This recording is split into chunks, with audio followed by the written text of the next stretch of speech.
Hello again, everybody, and welcome to another Traffic Talk podcast special.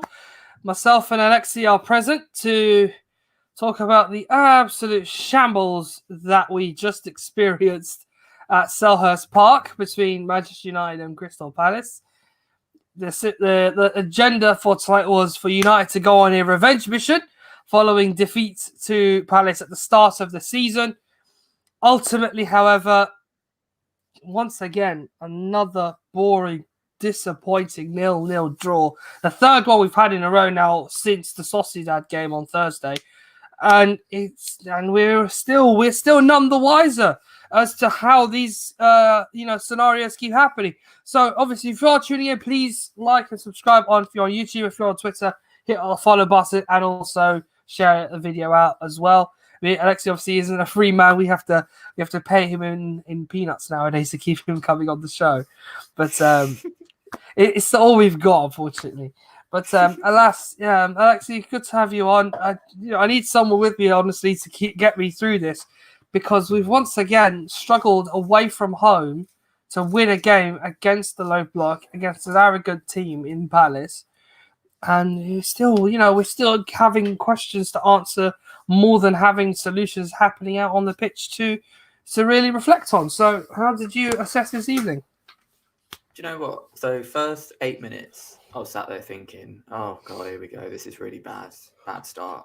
And then there was about 15 minutes where I was like, oh, we're doing what we normally do. I think we're going to be all right now. We had loads of good attacks down the left, actually. Luke Shaw put a few good balls in. I think Rashford had quite a good chance. Greenwood had a good chance. But it was like, okay, we're playing quite good football here. I was liking what I was seeing for about 10 minutes. And then just before half-time, I was thinking, oh, this isn't good. But you just kind of presume we'll get better in the second half. But we just never really got better at all.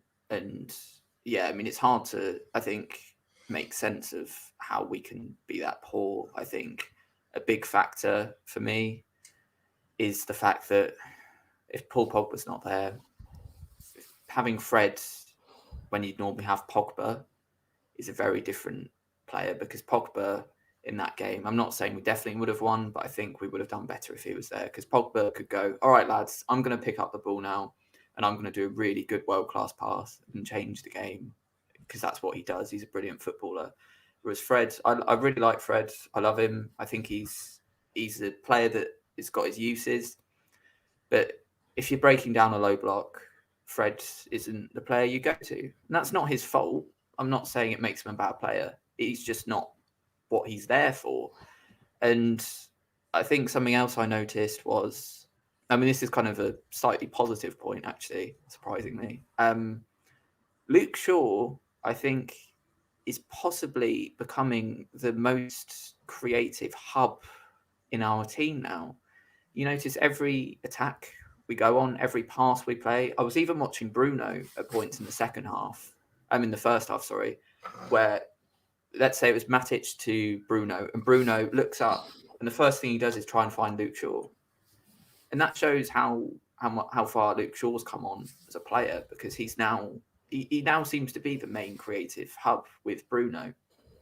But I just think, it was just bad. I mean, the only kind of entertainment I had was like trying to spot the players because of the fog. Because, I was watching on Sky, because it was on Sky Sports, and you were kind of like the commentators. It was Martin Tyler and Gary Neville.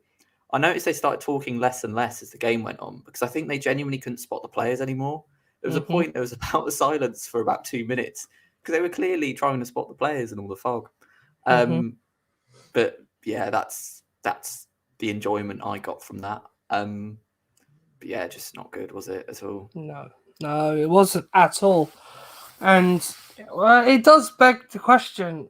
It does beg the question in regards to, United's general setup for games like of this standard against sides who really have nothing to play for. To stress that Crystal Palace are 13 or so points from their relegation zone, so they're not in any way in any danger. They're not really looking to muster a push for the top half of the table. So you look at when you see how the season is panning out. They've, as I said, they really don't have much to play for, and we're in March. So in games like these, when you look to pick up your points and also extend your advantage over the teams below you, again, dropping points to sides as in the positions, I would say, of 12th to the bottom of like Crystal Palace, of West Brom, and of Fulham, we nearly did against Fulham. It's very worrying. It's a very depressing thing to think about. And also, another depressing statistic is the fact that we've now gone, since we took the Premier League the lead in the Premier League on January the 12th against Burnley, that is now 6 draws in 9 Premier League games? Or something. I think that's how it is. 6 in 9 in the Premier League. It's not good at all. And terrible. Yeah, I'm starting to think about Ollie a little bit here. Not because I'm against him at all, no. More just the fact that I'm wondering what pressure is he under right now to warrant United's form. I mean, the players on the pitch have to take some of the slack, of course. Yes, the team that goes on that pitch tonight is always better than Palace's and is always good enough to beat them. That's a given from the outset. So you're even when you see Bailly and Matic are playing ahead of the likes of Lindelof and McTominay, for a start, that's obviously a positive sign. So you're thinking, okay, Bailly's played well when he's been asked to come in the team. So this is an opportunity for him to cement a shot at being in the first team for longer than just a game or two. Another thing is the money matters. The experience he has, he brings it to the team. But the entire squad tonight, I think the exceptions are Henderson and Shaw, because Henderson did have, as Klopp likes to call, cold feet, and he didn't have much to do except for the great save at the end of the game. And then you have Luke Shaw's general performance, where he's continuing to show his good form of progressing the ball down the field, working to get a cross in or help a teammate out. The other players, though, I don't think I can say too much wrong with James or McTominay, because they added some energy, at least some energy to the game when they came on at that point of the match. Yeah. You do think, though, what could possibly be disencouraging United from just going up to Palace and saying, we're going to score 3 and there's nothing you're going to do about it? Yeah, sure, they'll defend well, but... Yeah. Do you know what I think the reason for that is why this doesn't happen? I mean, it sounds kind of unbelievable that this would happen at a club like Manchester United. But my impression of this side, or maybe you could go wider and say maybe in the last few years, this is a team that performs really well when it's suddenly got a fight on its hands. So we look at last season where we were a pretty terrible run of form. I remember going to Old Trafford every week and quite a lot of draws, to be honest. And then suddenly we look like, I remember we lost to Burnley at home, and then we looked like we'd gone. It didn't look good for top 4. And then suddenly we put on this kind of incredible run of form because it was like we had something to fight against. And it's similar thing happened in the Champions League. We went into it knowing it was a tough group, and we fought. We were like, we have to beat Leipzig and PSG. And it's like once we got to the top or kind of further up, or we felt a bit more comfortable, we got complacent. And then in the league form, it got to the point where we lost 6-1 to Spurs. And after that, broadly, I know we've had a bit of ups and downs, but from about then, so I'd say about mid-January, we were really good. And the reason we were really good is because all of those players had something to prove. And then we get to the top of the league, and then it's like the point to prove kind of goes. I don't know. Maybe I'm wrong. Maybe that's not the case. I see where you're going with it. Yeah, I can see where you're going with it. It's like they get very lightheaded if they are on top of something. Suddenly, you do well, you get on a good run of form. Let's say, for example, 15 matches unbeaten, and you go top of the Premier League, albeit slender margin. Now, fans in their right minds, all of us will start to think, okay, we're top now. Can we just extend our advantage? Can we consolidate it? So are we good? Are we good enough to preserve our form for a long period of time? Can we be the team that is capable of sustaining a position, sustaining our position for the rest of the season.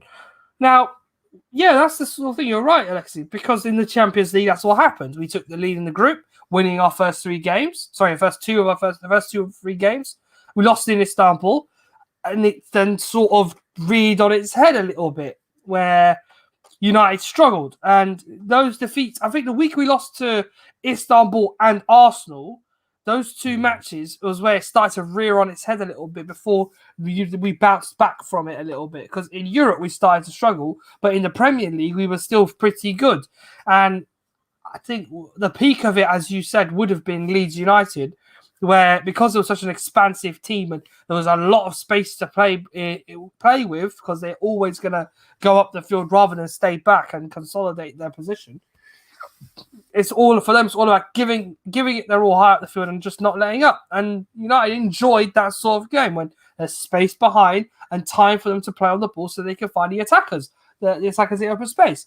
This time around, though, we're getting to the nitty-gritty part of the season, and now teams have something to play for, especially now in March. You kind of now have to begin to question, where do these guys find? I mean, I'm sure they're motivated when they go into training. I'm sure before the game they're on a high. They think about what approach they're going to make in terms of progress, like trying to keep this sort of people are starting to question it being progress just because United are second, but only 7 points clear of the top 4. Okay, we faltered a bit, sure, but even still, we're higher up in the league than we were last season. Where were we last season? This time last year we were 5th, 6th in the league. 5th.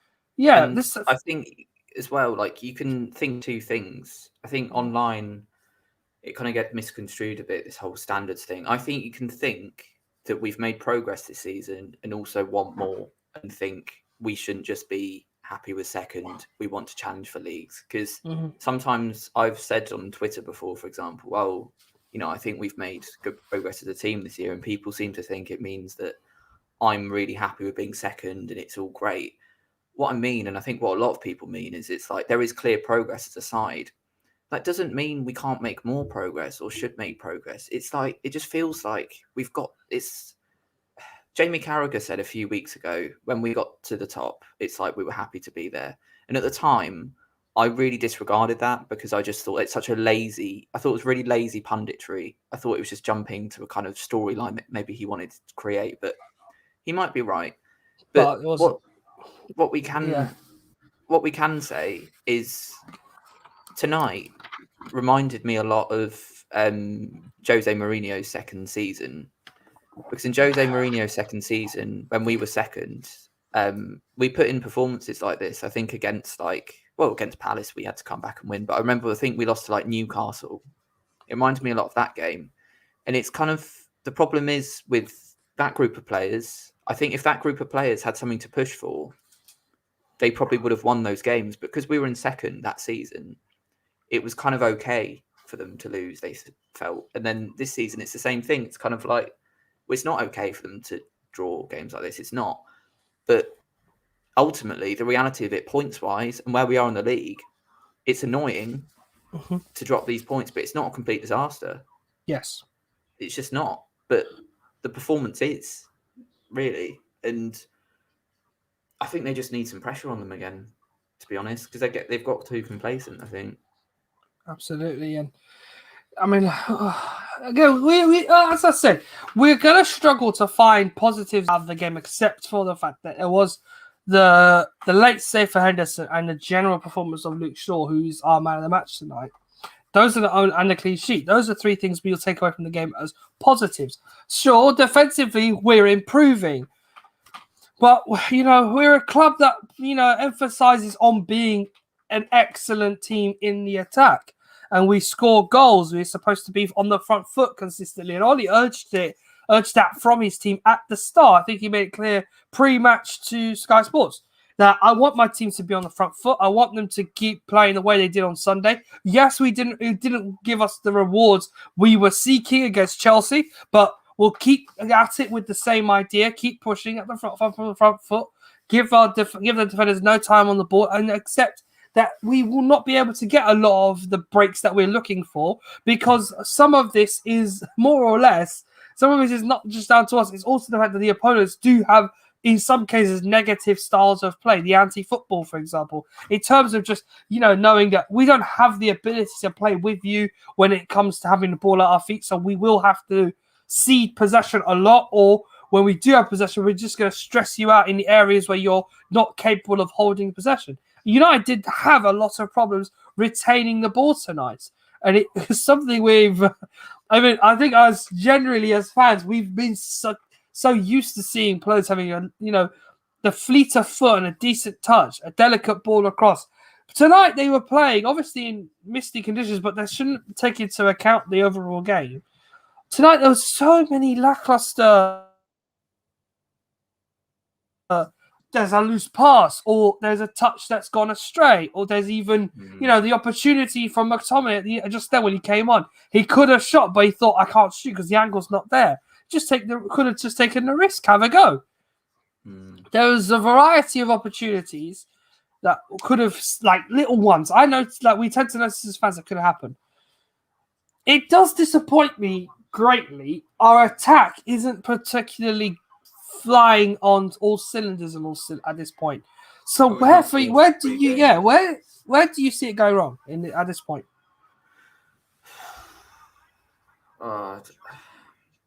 It's always difficult to explain when a football team doesn't score for 3 games, I think. I mean, I don't know what you put that down to. I mean, to be fair, in the first half, we did look like scoring. Like, we had a few chances, and then we just stopped the chance creation. I mean, I think it doesn't help that. So whoever plays on the right-hand side is at quite a big disadvantage, I think, because we just don't go down that right-hand side. I think they showed a graphic on Sky in the first half, which showed our average attacks, and 50% of them are on the left, and then a percentage in the middle and a small on the right. So instantly, the right-hand side player, let's say it's Greenwood or Rashford, whoever, tends to come inside, and then everyone moves about a bit, and then you see Cavani. Reminds me a bit of how Rooney used to be when he's frustrated. Cavani just comes, he gets fed up and just goes, all right, I'm just going to go and get the ball. I'm not blaming him. I get why he's annoyed, but it doesn't really help because then we don't have a focal point in attack. And Bruno's kind of similar in the sense that, he's such a tireless, committed player. And I think he's brilliant. But he does the same thing as well. He just comes and looks for the ball. So as a result, there's not much structure to the attack. It looks a bit all over the place at times. And sometimes players changing positions like that does work quite well. Fluid attacks are, some of the staple points of brilliant counter-attacking football or attacking football in general. But there's a difference between it being fluid and exciting and teams don't know where you're going and just, I'm going to walk over here because I'm not getting the ball and he's going to walk over there. And it just looks so kind of lackluster at the moment. But I think the thing is that what we have got to remember to put it all in perspective, I know everything seems really annoying at the moment, and it is really annoying. I'm really fed up, to be honest. But this is a league this season where, other than Manchester City, Spurs have been playing like this a lot this season. Arsenal have been playing a lot like this season. Liverpool. You see where I'm going with this, Chelsea. It's not an excuse for how poor we are at all. I'm not using that to justify it. But it's just how it is. And one thing that struck me today, and has struck me in the last few league games I've watched, just in general, not even United games, is I think football is now crying out for the return of fans, because you can't keep having games like this that feel like training matches because there's no pressure on the players. And to be honest, I genuinely believe if there was fans at Selhurst Park tonight, Crystal Palace go and win it because the fans are like getting behind them and there's a bit more oomph. But even they just didn't seem like they were that bothered. Crystal Palace easily could have won that game, I think. If they'd really gone for it, they could have. But even they didn't really seem that bothered. And I think that is kind of down to the fans. And I think we've seen it with other teams. Just in general, like teams just kind of play out quite they just compromise and go, oh, we'll just take a draw. And, we've seen it all over the Premier League. And this isn't an excuse for tonight, because I think if there were fans tonight, Palace might actually have won, to be honest. But I just think as a whole, for me personally, maybe it's just because I'm annoyed that we drew and it was really bad, but me personally, I'm getting quite fed up of these kind of, misty, foggy winter nights at 8:15 and watching your team with no crowd and the fake crowd noise and stuff like that. I just think we need, as the sport as a whole, needs some oomph, and I think that's the reason everyone's underperforming. That's why Liverpool partly are so poor. I mean, I know crowds won't affect City, obviously, so that's why they're doing well. But that's probably why Chelsea are poor. And I think football as a whole, we just need fans back. We need some oomph, because even the commentators on the games and the presenters, they just sound bored and stuff. I mean, you're a commentator yourself, so I'm interested to know, like, your first-hand experience when you go to games, because I know you went to a game last night that had a thrilling end.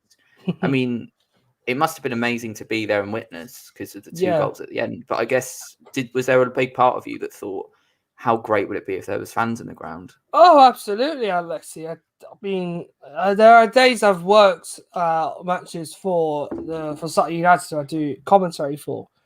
And I do genuinely believe that it is a better place with fans in it, regardless of the result, because there's like the community aspects of it is what they thrive on. The players, the manager, always get the fans involved. Obviously, it's a very tight-knit community over there. And last night, when they played their local rivals in Bromley, I thought there was the element of, with the fans not there, you're taking something away from the occasion. And one thing was for sure, the quality of game definitely warranted fans there last night. And honestly, the people that were there were still absolutely, boisterous and joyful. But, it's still not really playing against 2,000, 3,000 people or the 75,000 you face at Old Trafford every week. But from my experience, when I've been to football matches this season, I've not just been at Sutton. I've been working on games elsewhere in Europe in the group stages and I had the opportunity to. In Istanbul, there was a great 4-3 in our group with Leipzig. That match had no fans. If it was in front of a crowd, I would have absolutely been, mesmerized at the occasion. The other games I've been at was the similar sort of conditions in Sofia when the young boys met CSKA Sofia in the Europa League, and that match was played with pretty much a complete white sheet in front of your eyes. You couldn't see anything after half an hour to 45 minutes into the game. And I think young boys scored the goal in the first half, but no one saw it. And then only when they heard the one side shout, and I think the benches noticed that they'd scored instead of the other team, then you knew in the stands who scored the opening goal. It was a very crazy situation. But personal experience, to answer your question, it is not the same without the fans at all, at any level. It really does take away an element of the game which does give the players the extra oomph you need to go out and maybe score that extra goal or defend a lot better in the next last 10 to 11 minutes of a football match. Honestly, last night would have been a crazy evening for the fans. I don't think any of them would have left the bar last night had it gone in with the fans there. Yeah, of course. That's what I can football's all imagine. about, isn't it? It is. Those late goals and stuff like that, especially, I think, non-league, like you said, it's a very community-based feel. And I think, obviously, you know a lot more about it than me, but I think fans in non-league football is so important because they're such big parts of community. And it's just, players at that level, especially, like they play for the fans, and a lot of them even know the fans, and then it's just that feel of just like having a pint and a pie, and it's not costing loads of money and stuff. And I think that's kind of what needs to come back to football. I guess with the government announcements for the roadmap, will non-league have some fans back in quite soon? Is that the case? I'm not sure, because I know grassroots will allow some, but I don't know what the situation is with non-league. It's a bit different. Grassroots football, it's not heavily followed, but I understand still that there are clubs that need that support at a lower level. and it is quite essential for them to be also able to have money pumping into the club via any revenue stream they can, be it through bars or ticket sales.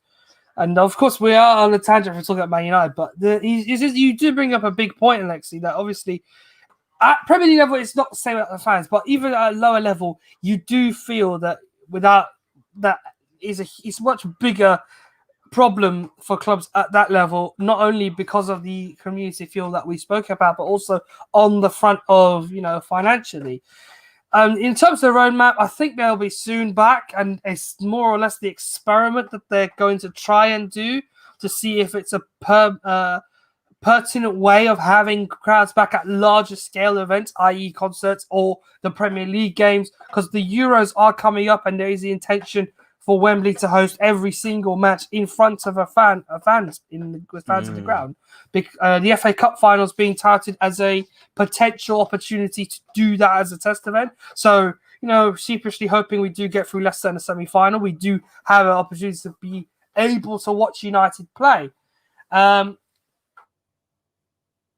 I think not until next season we'll really see a consistent, or even during the summer for preseason, it will take a while to see a consistent level of, presence in the terraces or in the stands.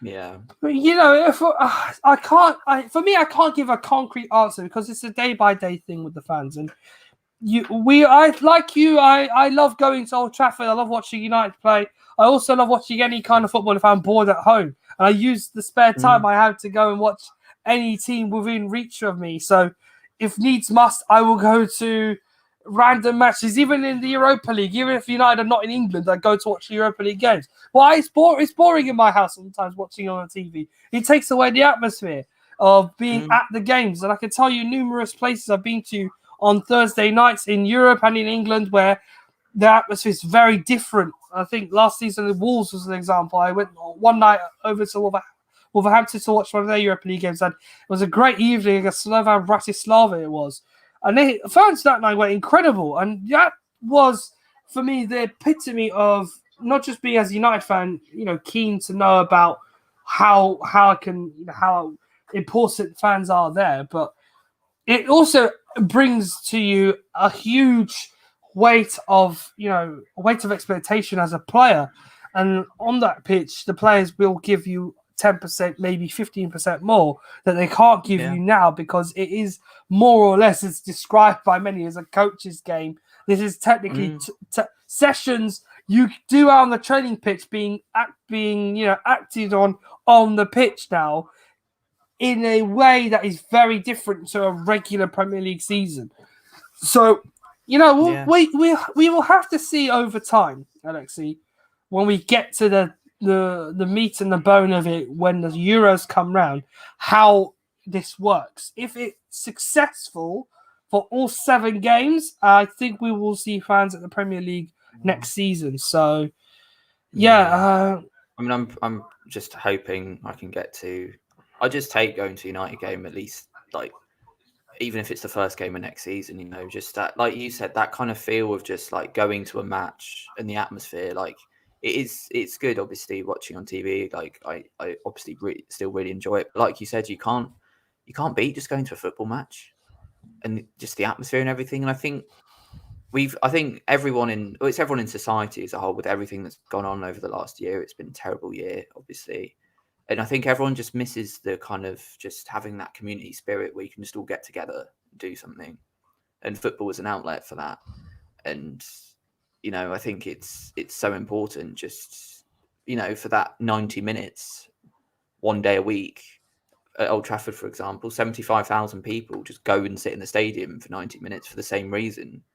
Like, it kind of, people forget about their problems. They just go and sit there for the same reason, to watch a game of football. And that's all that matters for those 90 minutes. And it's an escape that I think is really needed. And, even like, that's why sorry, I know we have gone off on a bit of a tangent, but that's like why now, like when I was watching it earlier, and like you're watching it and like all you can hear, it's a terrible game. It's at 8:15 on a Wednesday night. And all you can hear really is just coaches shouting and the odd player swearing. There's no chanting or anything. And it's it just doesn't feel right anymore to me. Like, I'm obviously I still love watching United, and that won't change whether there's fans or not. Like, I will still watch every game, but I just mean more football as a whole. I just really feel like we desperately need it back now, because it just feels a lot more. It feels a lot more. The draws feel a lot more dull when there's not fans there to me. I don't know why. Maybe I've just realised that today, but they just feel more dull, don't they?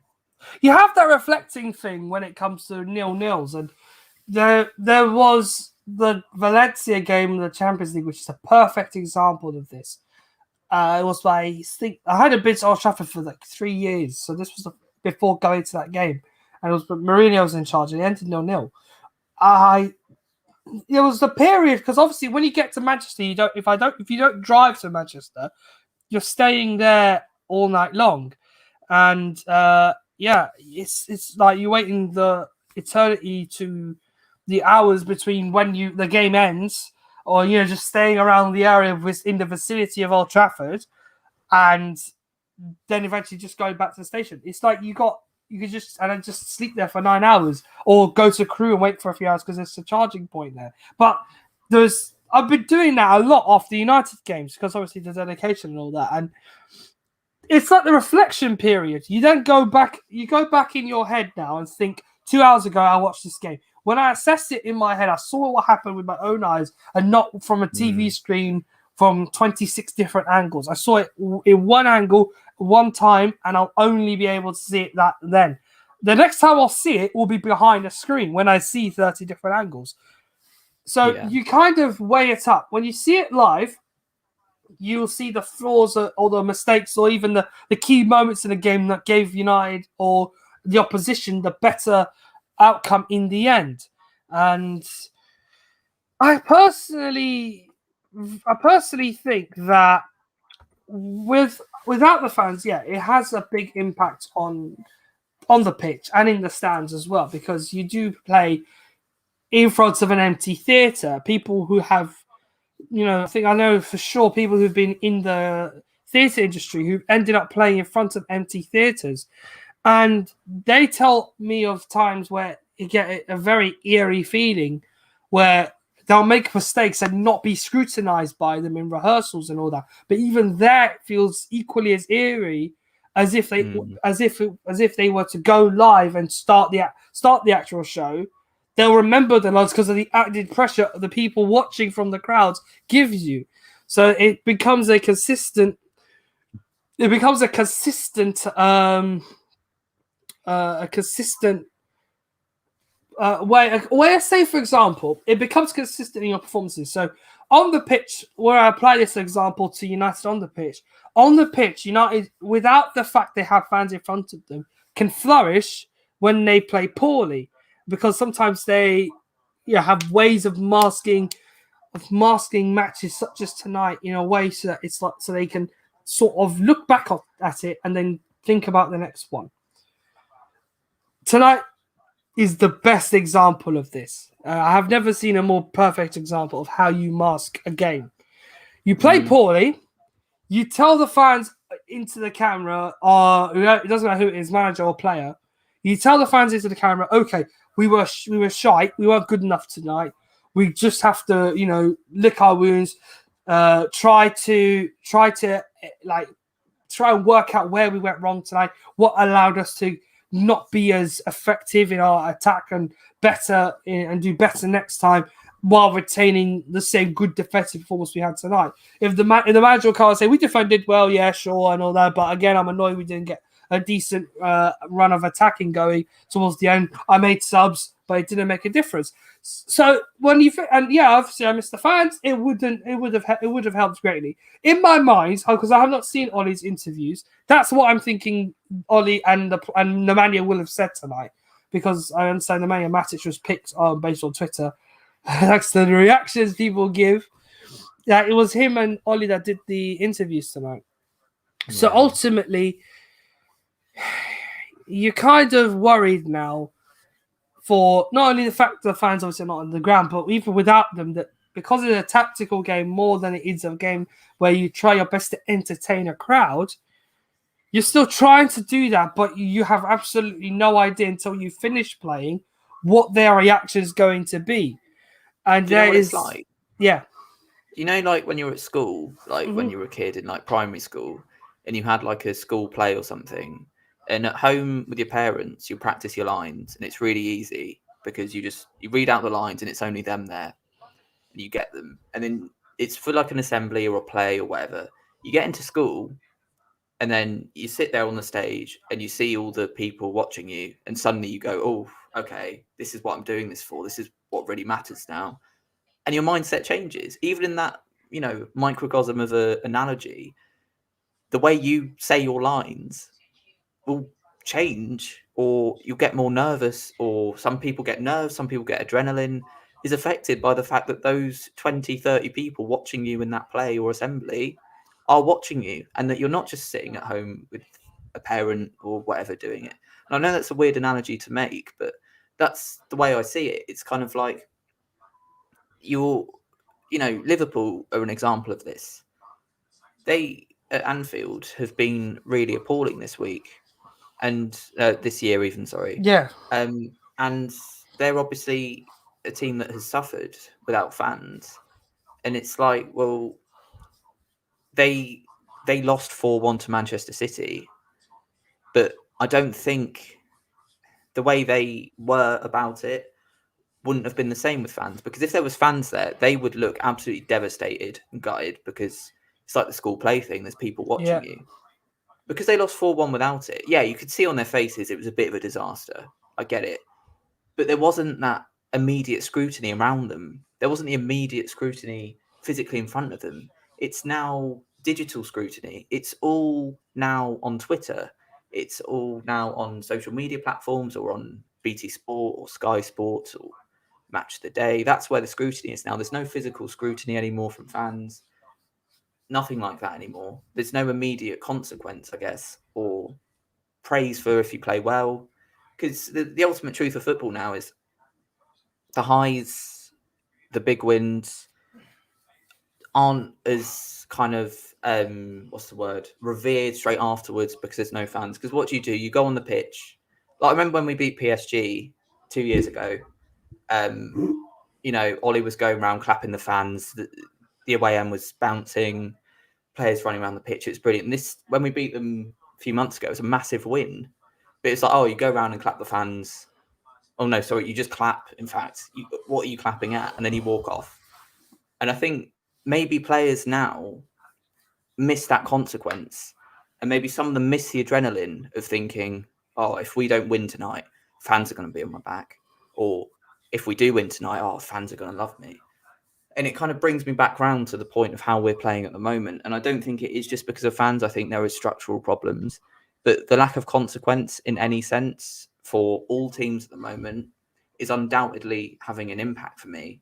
And I guess now the reason why I think we will bounce back now is because there is consequence. And the reason there's consequence now is because we're playing Manchester City on Sunday. And they know, regardless of fans or not, if they don't turn up for that, well, we're in big trouble. We are. Big trouble, really. I Oh mean, dear. how do you see that one going? You're asking the wrong person, mate, to be honest.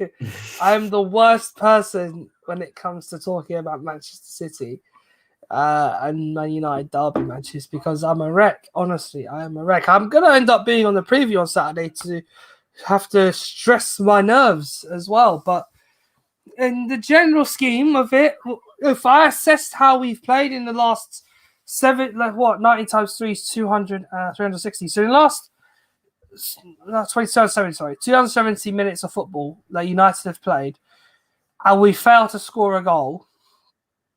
We're starting to creep up to beyond 4 hours without scoring.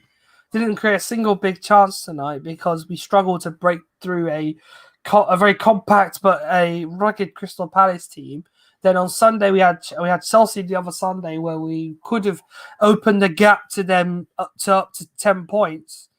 Not only tonight but on Sunday, and it could have been up to 13 tonight before the end of this, before we get to the point in March where things went wrong last year. I genuinely think we are in a situation where, for the first time, we may not have any hope of winning this game, only because our run of form recently has been so poor, and this is our biggest threat. Not only to I think the only thing that Ollie really cares about at this point is to keep consistent performances going away from home.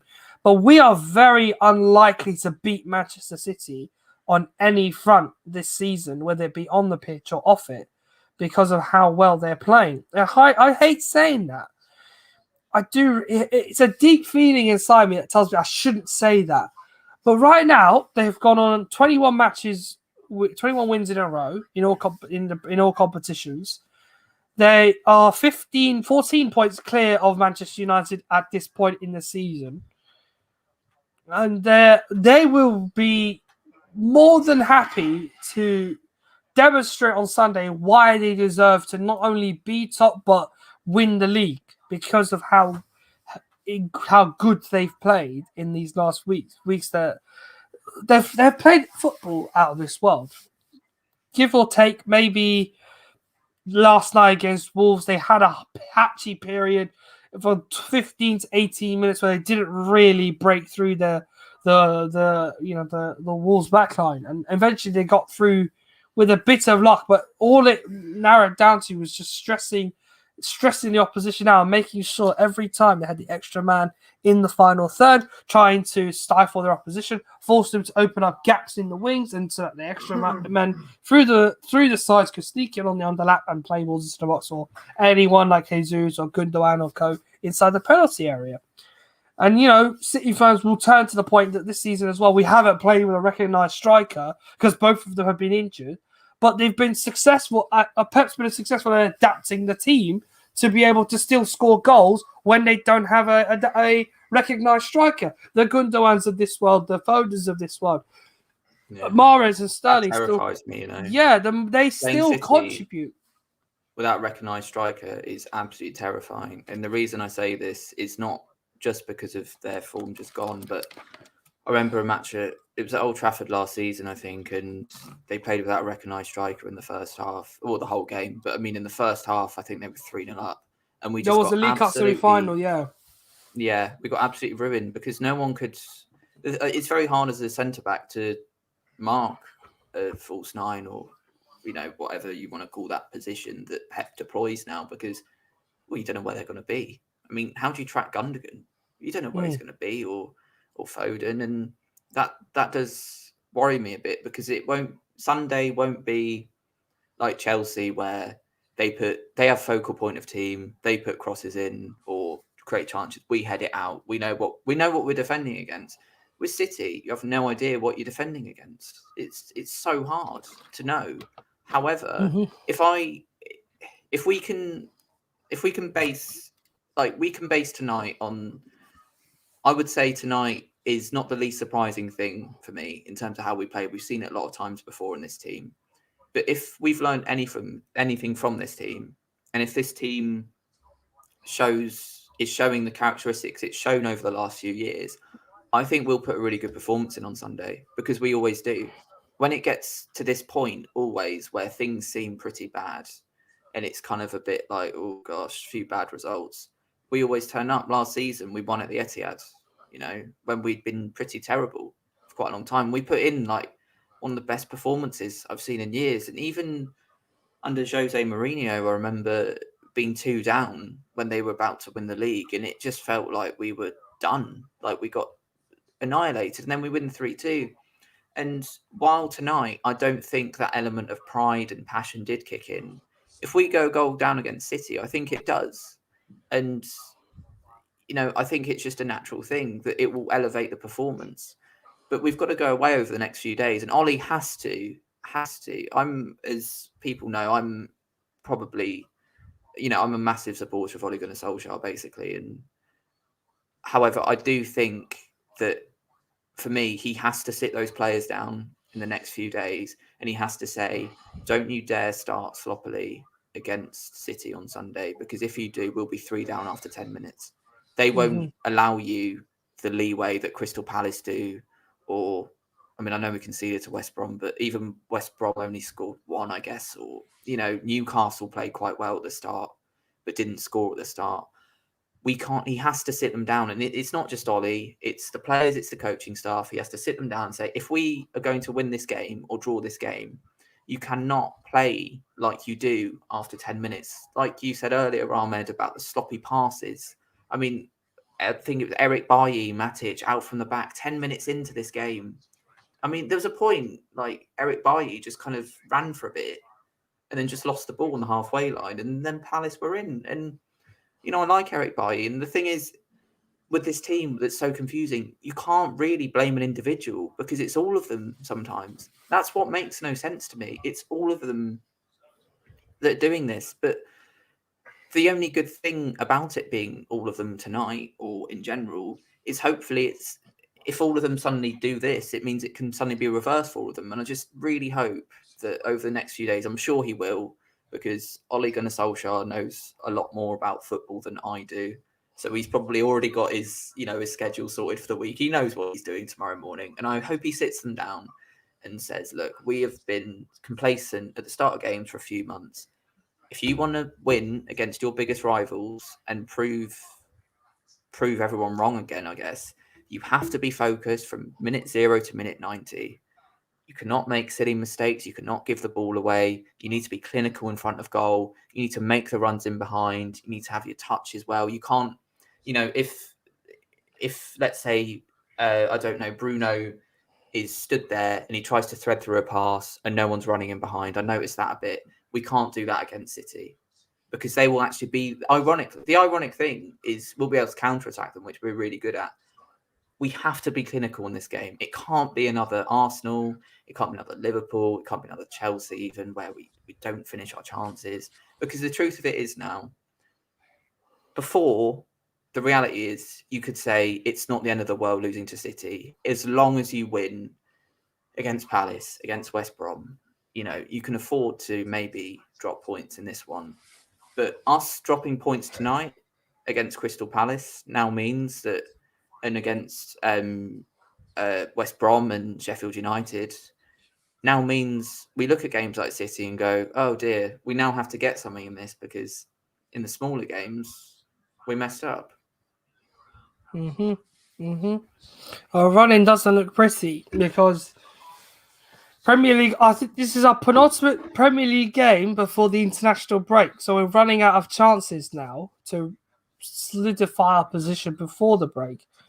Obviously, touch wood. I doubt we're going to go through a situation like last year again, where we have to stop playing because of the pandemic. I mean, look, we're coming up to the 10 days now to the point where we stopped and had that wonderful Sunday. But, again, touch wood, that doesn't happen. The reality or the feeling is now, a year on, City, who played us last year, are a different team now than they are then. That time we beat them by 2 goals to Old Trafford. Wasn't just down to a great performance that day and fighting for a place in the top 4, but it was also the fact that City were not at the time were not playing really their best football, and they were really just going through the motions in the Premier League simply because they knew Liverpool was too good and had intensified their efforts after losing out on the title the season before. So they weren't very good last season. I think last year we got away with it. This year, however, they still finished in top 2nd place though, but did they complain? No. This year though, we're 2nd in the league, City are 1st. And what I hate seeing right now is consistently fans being so overreactionary and not cautious to the fact that, okay, we're accepting those who believe in the manager, being me, you, and anyone else. He didn't have a good night tonight. He did get it wrong in certain areas in terms of preparing the team and keeping them motivated for the cause that they are playing for, and that is to secure a Champions League spot for this season. I've stood by that since the very beginning.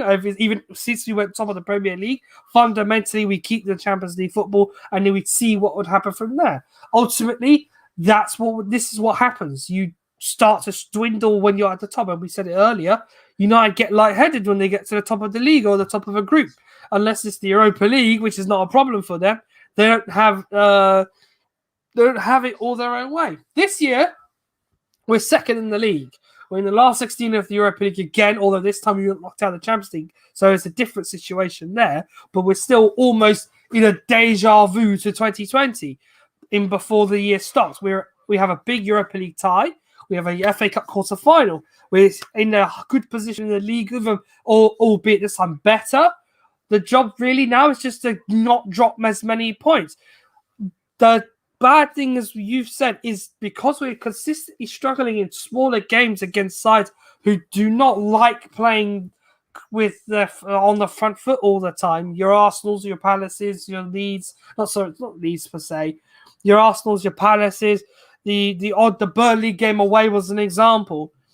When I now look at our Premier League running, putting aside the 3 cup ties, the ones we have in Milan and in Leicester, our running in the Premier League is not kind to us at all, because we have City, then we have West Ham, 2 huge games now.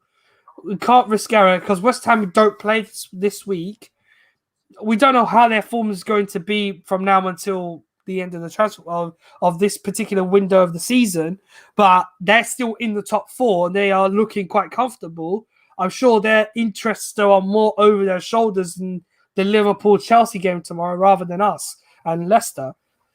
But we then, after the international break, it's Brighton at home, Spurs away, Burnley at home, Leeds away, and then Liverpool in our next 5 Premier League games after the international break.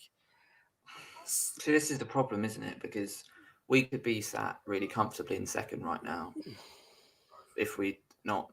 I know it's frustrating to think about and it's what ifs, but even if we hadn't messed up like half of the games we've messed up recently, we'd be pretty clear in second and we wouldn't be worrying going into these games about what's going to happen now. Surprisingly, that's how it is. We are now worried again. And like we as fans, we're used to being nervous before games, as any fan would be, because you're accustomed to learning the circumstances your club's going to face. You're also learning what they could do right in games, and when you see them do it right, you're hoping that's what they can keep doing in the next one, and in the next one, and in the next one. But now look at it.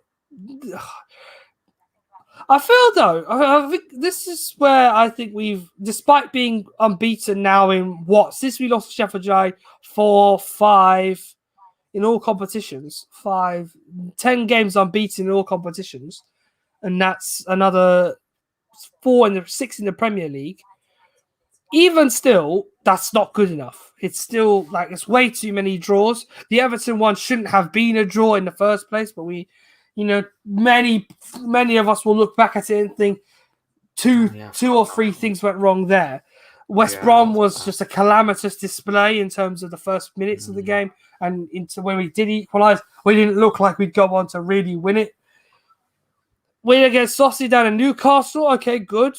Then we look at Chelsea. Chelsea on Sunday, I think Oli tried a system in that game because he didn't want to play his usual style, knowing that Chelsea could exploit an area in the pitch that United would be weak in. So that's another area. And finally tonight, a simple opposition. They know how they're going to play against them, but they're still going to make it very hard for you. And now City on Sunday, it's all very simple for them. Penetrative possession. It's not tiki-taka anymore. It's penetrative possession, working spaces, opening up your opposition, not allowing your opponent to be comfortable on the ball, and letting when you don't have possession, let them dictate the game, but not to the point where they're overawing you with the ball at their feet or anything like that. So I really hope that, like you say, Oli has to nail it into them that with this game is just as important now as it was last year when we were in the race for the Champions League. We're in a commanding position in the race for the top 4. and we should really have wrapped this up long before tonight, because a draw on Sunday against Chelsea, fine. Winning tonight, and then maybe now we start to think, okay, 11 points clear before Chelsea play tomorrow. 10 points clear before Chelsea play tomorrow night.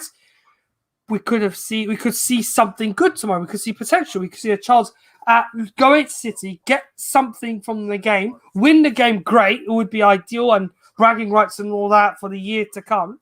But also, it solidifies our position.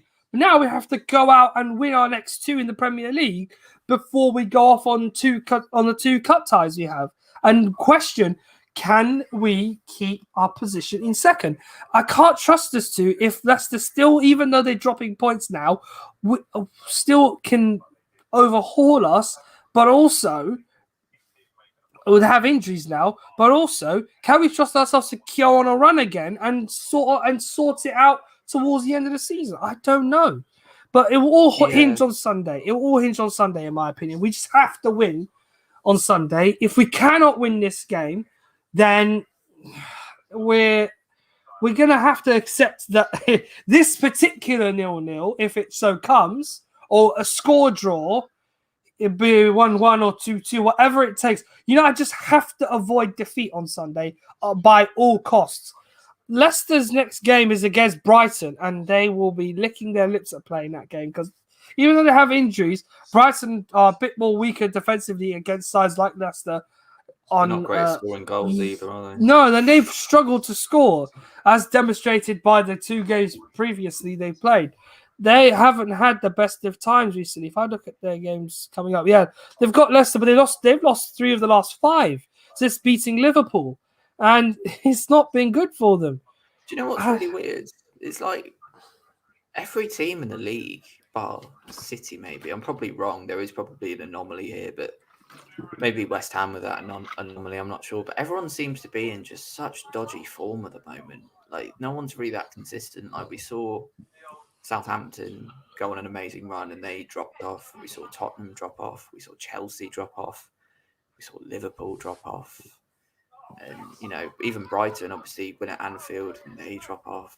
And it just feels like, it all just feels a bit weird, doesn't it? The way everything's going at the moment. But I think, in regards to our running, the one positive I would say is, if we look back on the last couple of years of Ole Gunnar Solskjaer being our manager, when things get like this, where everyone starts to think like, oh, this isn't good, we're on a run of bad results, he does turn it around. And I think that's why I do actually have a lot of confidence that he will drill it into them and he will turn it around again, because there's a lot of evidence to suggest he will, because that's what he's done before.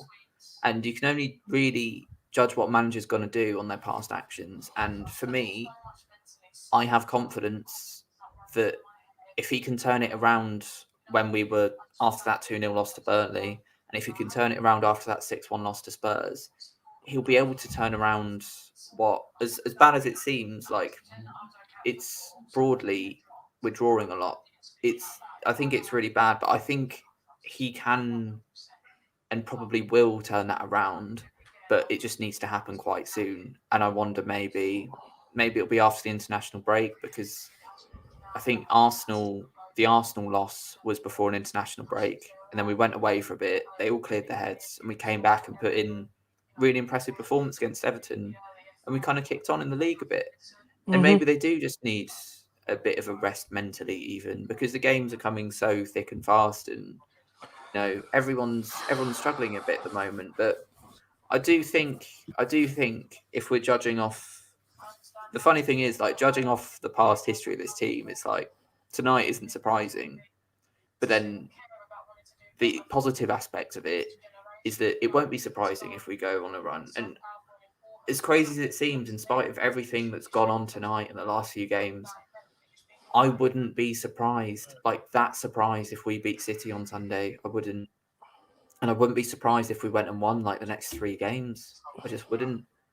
It's just the way we are as a team. And the truth is, I think at the moment, I know it's hard to make a broad assumption of around football at the moment, but nobody is that consistent really at the moment.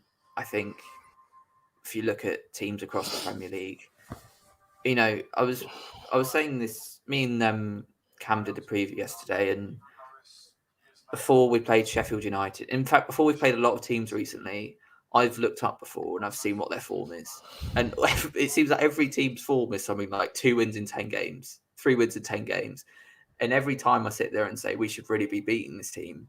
But it almost seems like the reality of it is no one is in good form in the league. Like you said, Brighton can't score at the moment, and obviously Southampton having a dip, and it just seems like a broad thing across the whole league. Maybe that's just the small sample size I've looked at.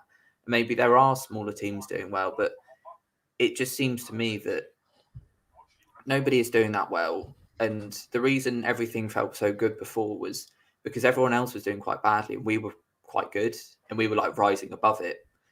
But now reality's kicked in, and I guess if you look at it kind of in the most kind of what's the word, fair or pandering to the players way possible that you can, you could argue you know, maybe fixture congestion and the way the season's structured without the preseason, maybe it is taking its toll on the fitness now. I think while that doesn't excuse just passing it out of play or bad touches, I think we are seeing players like Bruno Fernandes and Marcus Rashford who have been relied on so heavily for so long, and they play every game, and both of them put so much in that it's likely that they're going to have a bit of a burnout at some point. And maybe, if Fernandes and Rashford have a bit of a burnout fitness wise, that does affect the whole team because ultimately they're the best two players in the team, probably. In fact, I'd say they are the best two players. And it has an effect on the whole team in the same way that Liverpool were affected by, I don't know, Van Dijk and, well, their injuries. Like when Van Dijk and Alisson are out, for example, it just has an effect on the team. And Fernandes and Rashford have been responsible for 45% of our league goals this season.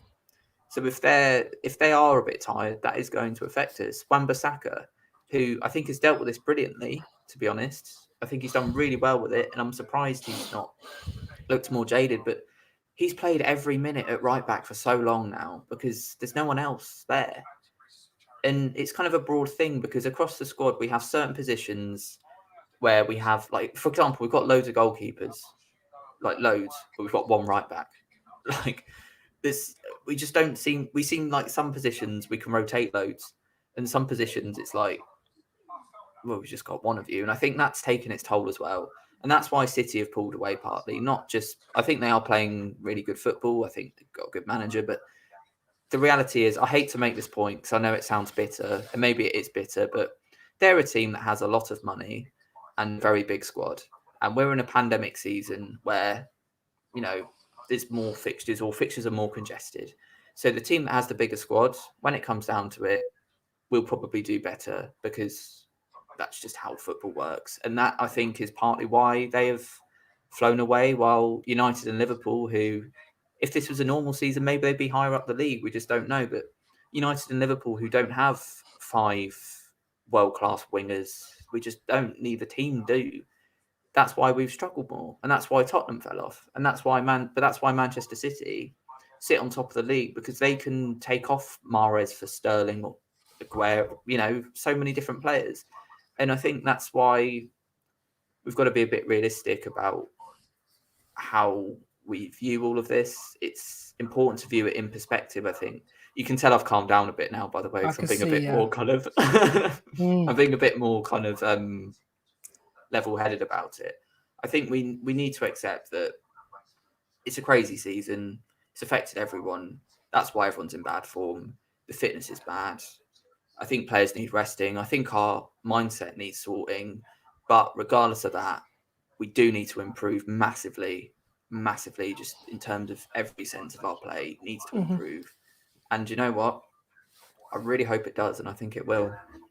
Optimism is good. I agree. At the end of the day, it's the game we love. It's a hard one to watch. Sometimes you do have to go through it, go through the motions every once in a while, and these results happen. But there's just it's just the reactionary few that try, it's not. I wouldn't say a few. It's a good number of them that do their best to, stifle or because they want more, they use the criticism in the wrong way. And what they won't understand is that not every team will give the fortunes as Southampton do when they go down a man and suddenly everything opens up, or the performance against Leeds or the Leeds performances, or the games against PSG or Leipzig at home. Those are often they're a pounds in a penny every once in a while. You won't find many of those in circulation. It's a very rare time that you see United absolutely boss a game and play very well and show authority against their opposition. Yeah, but at the same time, my only hope, and I agree with you, my only hope is obviously not only is that with the injuries we have that these players come back, the Van der Beeks, the Pogbas as well. Obviously, David De Gea had personal problems, so we understand his absence. Hopefully, it's nothing serious. But Anthony Martial is injured, but he's been in very shoddy form. Maybe this is he may be injured, but these are little periods that players can have off to recuperate. They'll work harder to get back from injury, yes, but they should be able to find match fitness sooner rather than later. But ultimately, the next two Premier League games are crucial. We do need to pick up wins where, if possible, on Sunday, but if not, we will have to again depend. I hate saying it. We will have to look elsewhere to be able to survive in second place, unfortunately, because this game on Sunday isn't unlike Palace, which is a given win. The game on Sunday is not given is not a given victory. This one is harder and much more difficult to put in favour of United. You could have done so years ago, but today, no. So the sooner we get a lot of these players back, the better. But also the general playing of the team has to improve as well. So even without the names that we've mentioned, the squad must also be able to keep that consistency going in terms of winning games and not letting up on a level on a regular basis, such as tonight and on Sunday against Chelsea. They have to be more consistent. They have to be clinical, as you say, and also show a bit of aggression when you can. So there was a little bit of it tonight, but not enough because you're playing against an aggressive side. So you want a bit more of that in that game. So yeah, Sunday's a huge match anyway. It has to be right. It needs to hopefully be well thought out and a strategy to implement a strategy to be able to reduce Manchester City's threats where possible have to be employed. If it means we have to play anti-football, I don't like saying this, but if we have to play anti-football, it doesn't work as we've seen. But if we have to play anti-football sometimes, we will have to do it. I just have to shithouse a victory on Sunday. Whatever they can do, they need to shithouse it. The next best thing is not to lose the game. And we come out with any result that isn't a defeat, and that's fine. We still keep second place, or we're still just behind Leicester, and then we can make the most of them slipping up again because there's one more league game after that. Looking at Leicester very quickly before we sign off, because they've obviously had a very difficult run recently, but they did draw against Brighton tonight. Let's have a look, see, and they have the next games are. Yeah, they have two favourable games. They have games against Brighton and Sheffield United. But when they come back from the international break, after we play them in the FA Cup, the international break takes place. When they come back, it's Manchester City at home and then West Ham away before they have the most difficult running of the lot in the top four. It's us at home in the league on the 11th of May, then Chelsea, and then Spurs are at home, away from home against Chelsea, and then at home to Tottenham on the last day of the season. they'll have the hardest running, but they have the better chance of, solidifying that spot before they meet the three tough sides at the end of the season. So, our run is no better, but there's 12 games to go, 11 games to go, sorry. Time is running out, and United need to buck up their trend soon. But yeah, hopefully Sunday's the first opportunity at that. But yeah, enough from us. We've had a long one. We've tried our best to, as I said, shoot the fat on the matter and discussed as much as we could this evening. We hope you stuck around and enjoyed it for as long as we have discussed it. Alexei, as always, it's a pleasure. If you want to follow him on Twitter, it's in his handle over there, MUFC Red Army 99. He's obviously happy to welcome you in. And if you are able to add a few more thoughts also to our show tonight, please do that in either the comment section or on here or on Twitter. Also on YouTube, we want to hear from you and take your suggestions on as to what we should talk about for the preview on Saturday. But in the meantime, I guess we agreed the man of the match was Luke Shaw, so there's no real discussion there. He deserves it for his recent performances, and props to him for it. But ultimately, it's another draw. We have to reflect on it as that, and it's a poor performance, of course. They just have to get it right on Sunday. So if you're looking to join us for the preview on Saturday, we will be live. Cam will host. Myself and Alexei will be there to guide him through it, hopefully, because he won't be alone as well.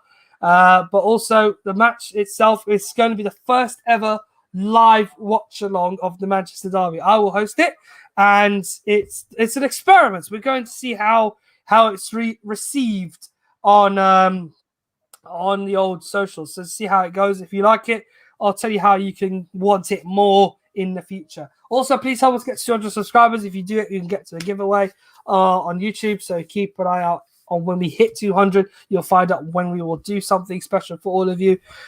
But enough from us. Alexei, thank you. Appreciate you coming on tonight. I've done all the administrative stuff. It's wearing my brain out. And we hope to see you all on Saturday night. Until the next one, everyone, take care and we'll see you soon. Good night.